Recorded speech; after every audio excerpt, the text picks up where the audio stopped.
Hey Ara, are you okay? Napakurap naman ako nang magta ulit si Cathy sa harapan ko. Andito nga pala ang mama ni Kenneth. Bakit ang sakit? Cathy, sorry but I don't want my company to get in trouble. Naalala ko kung paano magalit si Kenneth noong huling pumunta rito. Pilit at nakangiti kong sinabi sa kanya. Alam ko, deep inside, ayoko talagang maganap ang wedding na to. Paano na ang mga anak namin? Paano na ako? I miss friend. Iha, don't worry. Ako ang bahala sa... Ako nga pala si Giselle, ang mama ni Kenneth. Sabi nito sa aking tinlahad ang kama para makipagkamay. Napatitig ako sandali sa kanya. Kamukhang kamuya si Kenneth. Pwera lamang sa mga mata. Hanggang sa nagpasya na akong na wala akong magagawa, kundi ang tanggapin iyon. Sino ba naman para kumontra sa kanila? Hindi alam ng mga magulang ni Kenneth ang tungkol sa amin pati ang anak namin. Hindi ko alam kung ayaw ba talagang sabihin sa kanila or something, pero may tila ako kay Kenneth. Ang kaso kapag magulang na niya ang Diyos, wala na akong laban doon. Sigurado po ba kayo? Tanong ko ulit sa kanya. Nagkatinginan muna sila sandali. At tumango pareho habang nakangiti. Pilit akong ngumiti sa kanila at pilit ko ding itinago ang dobleng sakit na nararamdaman ko. Siguro hindi talaga kami ni Kenneth ang para sa isa't isa. Ang buong akala mga nagdaang linggo ay maayos na kami. Mabubuo na kami. Hindi po pinagtagpo lang kami, pero hindi tinadhana. It's hard. Sige po, maupo po muna kayo para makapagsimula na tayo. Naupo na kami sa sopa na naandon at kaharap ko sila pareho. This is the magazines. Pwede kayo dyan kumuha ng marami maging design at motif sa kasal ninyo. Sabi ko na ikinangiti naman nila. Pareho at kinuha at binuklat. Sa tagal kong wedding coordinator ngayon saktan sa ginagawa kong ito. Bata pa lang ang na tungkol sa mga kasal. Na ito mismo ang mag-organize ng isang kasal at syempre, ang pangarang babae ay siyang mismo ang makasal. OMG tita, ang ganda po nito. Sabi ni Cathy na siyang ikinatingin kong muli sa... Kitang-kita ko ang saya sa mga mata. You're right, Cathy. Pero maghanap. Sure akong madami pa dyan. Sagot naman ng mama ni Kenneth kay Cathy. Napangiti na lang ako hawak sa sarili kong kamay. Ramdam ko ang panginginig at panlalamig nito. Tingin ako sa ibang magazines na nasa table at sa kanilang dalawa na masayang nami. That should be me. Napapikit ako dahil sa aking isip. Gusto ko nang tumulo ang luha ko. Hindi ko ginawa. Bagkos ay kinuha ko pa ang ibang magazine sa table at ipinakita. Eto pa, tingnan ninyo, mas maganda ito. Nakangiti kong sabi. Wow, Iha, you have a good taste. Cathy, look at this. Ng mama ni Kenneth at kinuha ng magazine at pinakita kay Cathy. Talagang masaya sila pareho. Sino bang hindi sasaya sa ng isang kasal, hindi ba? Sa bawat client ko na nakakasalamuha, lahat sila ay masaya. Masayang couple, masayang magkakaibigan, masayang pamilya. Para masaya ako para sa kanila at ang goal ko ay bigyan sila ng kasal. At ganun din ang gagawin ko kay Cathy. Walang exemption, ang pinagkaiba nga lang ang lalaki ang magiging asawa niya. Napakagaling ako sa labi ko dahil doon. Kumara, you should be professional. Iha, napating mama ni Kenneth nang tawagin ako nito. Call me Ara na lang po. May kayo ngayon? Nakangiti kong tanong sa kanya. Can you help us? Alam kong mas alam mo kung ano ang mas ikagaganda na magiging kasang anak ko. Nakatingin pa nitong sabi sa akin. Nakikita ko sa kanya, how can I... Paano ko sasabihin na tita, ako pa ng anak ninyo? Sa tingin mo ba maniniwala siya? Baka isipin nilang baliw ako. At isa pa, pararating na nasasaktan ako. Wala akong karapatan. Ang tanging magagawa ko ang dahi ng kasal nila kasi yun ang trabaho ko. Alam ko na botong-bo ni Kenneth kay Cathy. Kasi kung hindi naman wala yun. Kasama si Cathy. Sure, ito pa tingnan ninyo. Sabi ko sa kanila. Halos isang oras din kami na nag-uusap din room at naghahanap ng magandang gusto nilang motif ng kasal at reception. Mayroon na silang napili pero ang sabi ni Mama ni Kenneth, gusto niya munang makita ito ng malapitan at sinabi din ni Mama na lang ni Kenneth ang maghahanda para sa kasal nila. Ara, gusto naming unahin mo ulit ang invitation para maibigay na namin agad iyon sa mga imbita. Masayang sabi ni Cathy na ikinatango ko naman. Sure, katulad pa rin ba ng dati, di ba? Ako ang bahala. Nakangiti akong sabi sa kanila at tumayong na ang mga. Lumapit sa akin si Cathy at niyakap ako. Ara, aasahan ko na maganda ang kalalabasan ng kasal natin, ha? Sabi niya sa akin kaya tumango sa kanya. I'll make sure of that, ngiting sabi ko. Lumapit din sa akin ang Kenneth at niyakap din ako. Ang sarap sa ng yakap ng ina ni Kenneth. Parang umiwalay. Call me Tita Giselle na lang, okay? Babalik ako susunod na araw para i-check ang mga bagay-bagay. Nakangiti niya sa akin at huminga muna ako ng malalim at umiti bago tumango sa kanya. Ang sandali pa silang nagtagal hanggang sa nagpaalam na sila at lumabas na doon. Agad ako napaupo pabalik sa sopa dahil sa panghihina ng naramdaman ko na lang na tumulo na ang kanina ko pang pinipigilan dahil sa sobrang sakit. Tingin ako sa mga magazines.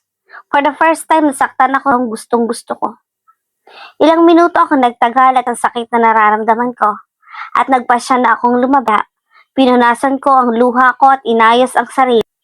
Ngumiti muna ako ng malaki bago ko tuluyan sa meeting room. Pagkalabas ay ni Alicia. Alicia, bili ka sa loob, kakausapin lang kita saglit. Sabi ko at tumango naman siya at sumunod sa akin. Naupo ako sa swivel chair ko. Gusto ko sana ako na lang ang pinaka-asikaso ng client na nakausap ko kanina. Kapag may bagong client, ikaw na umasikila dahil magiging busy ako. Sabi ko na ay kinakunot ng noo ni Miss Ara, madami tayong pwedeng sa iisang kasal. Baka nalilim ng company ninyo ito. Takang tanong. I know Alicia, but then, what's so important? Gusto ko mismo mag-asikaso at kakausap sa natin. Para sa mga gagamsal, huwag kang mag-alala, kaya ko. Nakangiti kong sinabi sa kanya pero kayo ng pagtataka niya. Ngunit kahit ganoon ay hindi niya siyalo pa at pumayag na din. Sige po, sabi po niya, lalabas na po ako at sabi nito sa akin kaya tumango na lang aba siya. Napasandal ako sa upuan. This is just pero ang pag-iibigan namin ay katapusan na. Bakit ang lumipas sa maghapon at dumating si Kenneth para sunduin ako upang tanungin tama ko sa kanya sa pagsundo sa kambal. Nga lutang ako ay wala pa rin kalahati ko, kaya hinayaan ko na lang muna siya ang sumunod. Mabuti na lang at hindi siya nagtanong at naiwan ako mag-isa sa office na din ako sa kanya. Nagagabihin ako at time, kaya wag na nila akong intayin. Ilang sandali lang ay napatingin ako sa phone ko. Iyon. Tumawag si Kenneth. Why? Oh? Tanong niya agad sa kabilang linya. Kaya napangiti ako. Kahit na may pro dahil sa kasal na yon, ay hindi ko pa sana matouch sa mga pagbabago ni Kenneth. Sa mga araw na naging kami ni Kenneth ay napakaalaga nito sa amin. Lalo na nahuhulog sa kanya. Palagi niya kaming inaalala. Siya nagkulang sa pagpapaalala lagi. At hindi talaga siya nagmimintis na puntahan ako dito. Nope, kaya ko. Don't worry, kakain ako dito. Ko sa kanya, sure ka? Mamaya muna ng pagkain dyan, tapos nakita. Pag uwi ka na, sabi niya sa akin. See? Nung di mahuhulog sa isang Kenneth. Kenneth, ayos lang ako dito, Tsaka gabi na din. Samahan mo na lang dyan sila mama at ang kambal. Patulugan mo na din sila dahil maaga pa ang pasok ng mga yun bukas. Sabi ko at bumuntong hininga naman siya. You want to talk to the twins? Sure. Sa sobrang pag-iisip ko na ang mga anak ko. Masyado akong preoccupied sa problema. Mami, agad kong napangiti ng boses nila pareho. Hi babies, kung hindi uuwi ng maaga si Mami ha. Kasi ako dito eh. It's okay lang po Mami. Diyan po namin. Sabi ni Addison. Ba't kumain ka na dyan ha? At mag-iingat ka din sa pag-uwi. Sabi ni Aiden. Naman talagang nagmana si Aiden kay Ken, ugali at pisikal nito. At syempre, ganun lang si Addison. Parang pangalawang kami ni Kenneth ang dalawang bata. Yes po, matutulog ng maaga ha. Huwag pasaway at grandma ninyo. Sabi ko. Yes po, mami. Ingat po. You. Sabay na sabi nila. Wife, mag-iingat ka, okay? I love you. See you later. Mas lalo akong napangiti sa huling sinet. Siguro kailangan ko na lang sulitin ang mga araw na nakasama namin siya. Lumipas ang ilang oras at tapos na din ako. Pagtingin ko sa orasan ay pasabi na. Nagligpit na ako agad at bumaba. Wala nang ibang tao dito bukod sa akin at sa guard. Pinaandar ko agad ang kotse para makauwi sa bahay. Pagdating ko ay tahimik doon at madilim na. Ito na rin na balang buksan pa ang ilaw dahil lang kabisado ko naman. Sa kwarto namin ni Kenneth, pagpasok ko ay na nag-aayos ng higaan. Hininga ako at tiningnan ang likod niya. Naranasan ko pa kaya ito? Isiwa na lang bahala ko na lamang isiping iyon. At agad akong luha niya at niyakap siya mula sa likod na pagkagulat niya. Wife na pala? Masayang niyang alisin sana ang kamay na nakayakap sa kanya pero pinigilan ko siya. Bulong na sabi sa akin na ikinatigil naman niya. Agad siyang humarap sa akin. Tebang narinig ko? Hindi makasabi niya sa akin yang ko at tumango. Tamig mo, mahal kita. Agad ko niyakap ng sobrang higpit. Nararamdaman ko ang mabilis na pagpuso niya. Hanggang sa naroon na may tumutulo sa balikat ko, umiiyak ka ba? Umiiyak ka ba? Tanong ko sa kanya at tinapik ang balikat niya. Naramdaman ko ang pagtango naman. Sobrang saya. Hinihintay ko na talaga na sa'yo galing ang salitang yan, Ara. Mahal na mahal din kita. Pagkasabi niya, bilis siyang kumalas. Amin at mabilis rin niya akong hinabi. Kaya nakangit ko namang nilasap iyon sa kanya. Ramdam na akong nag-uumapaw na emosyon niya. Isang tandagang napakasaya niya. Ilaming nagtagal ng ganong at nang makatapos ang halik na idinikit niya sa noo.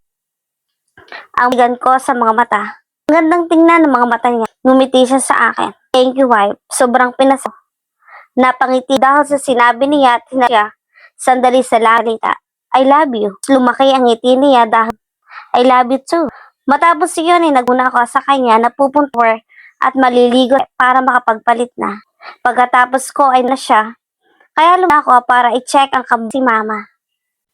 Mahimbing na silang log kaya hindi ko na sila ginambala pa. Malik ako sa kwarto namin at inintay na niya ako. Kaya ako sa kanya at niyakap siya. Nakaunan siya sa braso ko. Yakap-yakap din niya ako ng mahigpit. I'm right na wife. Sabi niya kaya napatingin niya. Me too, hubby. Nakangiti kong saro. Nakita ko na naman na natigilan habang nakatingin sa akin. Hoy, ano bang nangyayari? Tanong ko sa kanya. Can you repeat that? What did you call me? Hindi maniwala niyang sabi kaya napatawa naman ako. Sabi ko, me too, hubby. Ulit ko pa sa kayakap siya ng mahigpit. Alam mo, pinakikilig ha? Sabi niya kaya na ako doon. Naku, ikaw nga tong araw-araw Sabi ko na ikaw natuwa niya. I'm your wife and my hubby. Sabi ko hangin sa mata niya. Nakangiti lang siya na nagkan ako sandali at humubalay na din. You know what? Gustong-gusto kong ulitin ang nangyari sa atin 4 na taon ang nakakaraan. Nangako ako na kapag kinasal na tayo, saka na lang natin gawin. At sinabi niya agad na nawala ang ngiti sa labi. Ang marinig sa kanyang salitang ikakasal kami ay pero ang katotohanan na sa ibang babae na siya ikakasal ay napakasakit. Hey, what's wrong? Na ang tanong, kaya umiling lang ako at ngumiti tapos niyakap ulit siya. Ang mo na naman kasi. Napatawa naman siya mabuti at hindi siya naghinala. Sa'yo lang naman ako naging ganito, sabi pa niya sa love you, hubby. Sabi ko at naramdaman ko, dumampi ang labi niya sa noo ko. So wife. Sabi niya ulit ako. Natahimik kami sandali pero hindi naman siya awkward. Nakaramdam lang at isa. Gagawin ko ang lahat para sa pamilya mo. Bulong ko na lang sa kanya. Do you want mama and papa? Napatingin ako sa kanya. Ngayon niya lang nasantong ko sa magulang niya. Linggo na naming magkasama. Alam ka kung bakit hindi ko man nabanggit at hindi kilala agad dahil gusto ko muna na maayos tayong pamilya bago tayo pumunta sa bahay. Sa sinabi niya sa akin ay gusto niya. Huli na ang lahat kaya na pinigilan ko lang ang luha ko at kanya. Siyempre gusto ko kilala. Gustong gusto. Sabi ko at niyakap ulit ako ng mahigpit. Ay, kapag maayos na ang